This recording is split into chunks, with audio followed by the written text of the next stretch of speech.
I'm going to try to land this plane on this tiny helipad.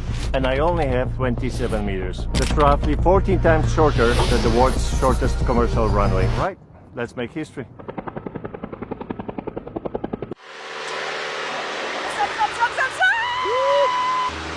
Oh my. I'm not sure we can do it.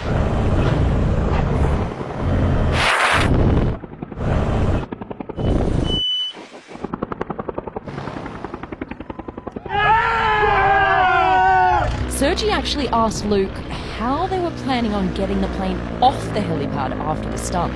And to all of our surprise, he said this. Yeah, for takeoff, I'm just gonna drop the nose and roll it off the edge.